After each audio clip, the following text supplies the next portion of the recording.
రాజ్యసభలోని NDA బలం majority సంఖ్యను దాటింది.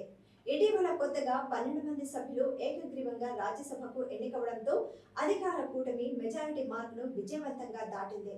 రాజ్యసభలో మొత్తం 245 సీట్లు ఉండగా ప్రస్తుతం 8 స్థానాలు ఖాళీగా ఉన్నాయి. వీటిలో జమ్మూ కాశ్మీర్లో 4, మరో 4 నామినేటెడ్ స్థానాలుగా ఉన్నాయి.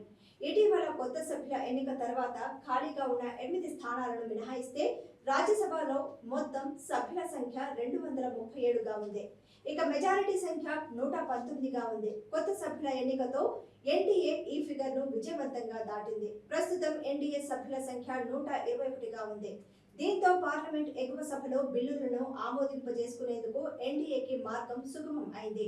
ఇక ఇటీవల జరిగిన రాజ్యసభ ఎన్నికల్లో కొత్తగా 9 మంది సభ్యులను ఏకగ్రీవంగా గెలిపించుకోవడంతో సభలో బీజేపీ సంఖ్యాబలం 96కు పెరిగింది. ఎన్డీఏ బలం 121, ప్రతిపక్షాల సభ్యుల సంఖ్య 85కు చేరుకుంది.